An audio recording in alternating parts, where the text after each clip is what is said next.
Hi, I'm Dr. Ken Berry, a family physician, and I've been caring for women suffering from menopausal symptoms for over 20 years now. And in this short video, I want to share with you what I've learned over those 2 decades about what works, what doesn't, what side effect profiles are just too risky for you to take a chance on, and basically what you can do to minimize menopausal symptoms without unnecessary side effects, and if possible, maybe even with some beneficial good side effects to the intervention. Now, by far the most common intervention that your doctor's likely to try with you is some form of estrogen replacement or some combination of estrogen and progesterone to help relieve your menopausal symptoms of hot flashes, night sweats, irritability, fatigue, lack of desire, etc. But you need to know this about all of the FDA approved pills. They don't actually contain real estrogen or real progesterone. You cannot get a patent on an actual naturally occurring molecule that occurs naturally in nature. And so they have tweaked these molecules. And so when your doctor says, I'm going to put you on estrogen or an estrogen progesterone combo, what they really should be saying, to be honest, is I'm going to put you on an estrogen mimicking drug, because not a single one of them are actually made of estrogen. And I'll show you some examples here. So on one side of your screen, you see some very commonly prescribed estrogen mimicking molecules. And then on the other side of the screen, this is what actual estrogen looks like. That's the actual estrogen molecule. Now, it doesn't take a chemist to notice that these don't look exactly the same, and that's because they're not the same. And so the estrogen that your doctor's prescribing you is not really estrogen. Same goes for the progesterone. This is a commonly prescribed progesterone that would be used to help with menopausal symptoms, and this is actually the progesterone molecule. And again, you can see these are not the same thing. And so the reason this matters is because that when the research was done, initially they were doing this research to try to show that estrogen replacement therapy or hormone replacement therapy would actually protect women from heart attacks, maybe strokes and other things. And they actually had to stop the study early because what they found is that the women who were getting the artificial hormone replacement or the estrogen mimicking replacement hormone-like products were actually having more medical problems than the women who were taking the placebo. Now, that brings me to my first recommendation for you, and that's something called bioidentical hormone replacement therapy. And so if you find a local doctor who is knowledgeable about bioidentical hormone optimization or replacement, they're using the actual estrogen molecule and the actual progesterone molecule. And not only will these completely relieve your menopausal symptoms, but they'll also protect you from many of the bad things that can come from being menopausal, like losing bone strength, like losing muscle mass, like not being able to sleep at all. And so I highly recommend bioidentical hormone replacement therapy, and try at all costs to avoid estrogen mimicking FDA approved patented chemical hormone replacement, because it's not the same thing. Almost every larger city in the United States has multiple healthcare providers who are very good at performing bioidentical hormone optimization or replacement therapy. If you will just do an internet search for BHRT and then the name of the large town nearest you, you'll find 2 or 3 different providers, and you can look at the reviews online and see which one looks like would be the best fit for you. The bioidentical hormone optimization or replacement typically comes in the form of a cream that is compounded by a compounding pharmacy that you rub on your skin every night. The drawback is you have to do it every single night or you won't get full benefits.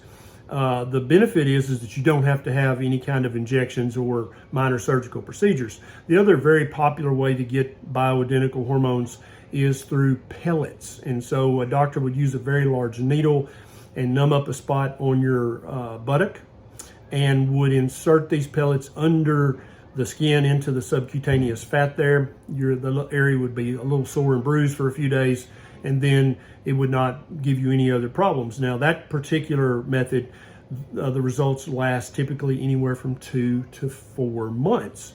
And so you would do that anywhere from 4 to 6 times a year. Next, a couple of interventions that have very mixed reviews from the women who have tried these things. The first is herbal supplements or remedies. You'll see lots of gurus on the internet selling these in some formulation. Herbal remedies that purportedly will help tremendously with menopausal symptoms include black cohosh, dong quai, ginseng, kava, evening primrose oil, and a few others. In my experience, feedback from female patients, these things help a little to none at all. Now, this varies from woman to woman. You may try one of these and say, oh man, that's the best thing ever. Or you may try it and say, oh man, that was a waste of money. The second thing that seems to have very mixed results, both in feedback from female patients and also in the available research, is exercise. There are many gurus out there that'll say that vigorous exercise will diminish or decrease your menopausal symptoms. However, the research is at best equivocal on whether this is true or not. And in my experience with patients and thousands of women online, exercise might give you some mild relief, maybe not. Now, let's talk about drugs that your doctor might prescribe you that are not hormones or not hormone-like mimickers, but are other pharmaceuticals. And I would advise high caution before you try one of these. They are the SSRIs like Paxil, like Zoloft, like Effexor, like Lexapro. Many doctors will prescribe these to women off-label, which is okay. That's not unethical, but it also means that they're not FDA approved for that. Some women report minor improvement with these. For most women, the side effects outweigh any potential benefits. And also keep in mind that if you start an SSRI like Paxil, that you are at risk of having a withdrawal symptom when you're ready to stop taking it. Some women find that it takes several weeks or several months to wean down off these medications before they're able to stop them without having withdrawal symptoms. Now, one pharmaceutical company has actually repurposed and repackaged Paxil into a product called Bristol that is FDA approved for the vasomotor symptoms of menopause. This is just Paxil. They just gave it a new name and got a new FDA indication for it. This Paxil has all the same potential side effects of the old Paxil. It is an SSRI. It was initially used to treat depression. Some women report minor benefits from this, but most women avoid it because they're afraid of the side effects and the potential withdrawal symptom. Now, let me tell you about something that I have gotten thousands of anecdotal reports from women that this helped better than any drug, better than anything except bioidentical hormone replacement therapy. And that is eating a very, very low carbohydrate diet, like a ketogenic diet or a ketovore diet or a carnivore diet. I've made several videos about these ways of eating, and on every single one of them in the comments, I have women who reach out to me and say, you know, I started this keto diet or carnivore diet to lose weight or to reverse my fatty liver or to reverse my type 2 diabetes. But what I found is that my menopausal symptoms after just a few weeks of eating this way got noticeably better. In some cases, went completely away. We've had multiple reports from women who were perimenopausal and they were missing periods. The period was becoming very irregular. And when they started eating keto, ketovore, carnivore, a spectrum that I call a proper human diet, their periods got regular again. And their menopausal symptoms, hot flashes, night sweats, insomnia, irritability, lack of desire, all that stuff went completely away.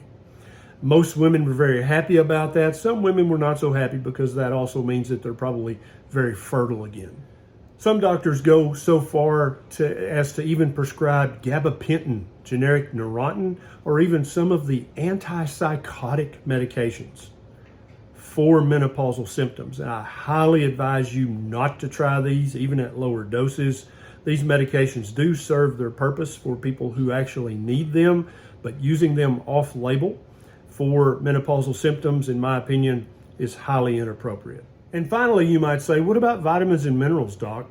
I've heard some women say they took this vitamin or that vitamin and it helped their menopausal symptoms. There is some limited research and anecdotal reports that some vitamins do help with menopausal symptoms. They include magnesium, which is a mineral or an electrolyte, vitamin D at adequate doses. So this would be vitamin D3 at about 5,000 international units a day.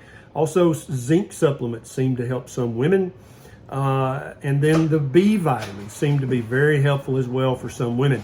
And now you could take that as a supplement, or just realize that if you're eating a meat and egg heavy ketovore, carnivore diet, you're going to be getting buku amounts of all of those vitamins and minerals, plus many, many more.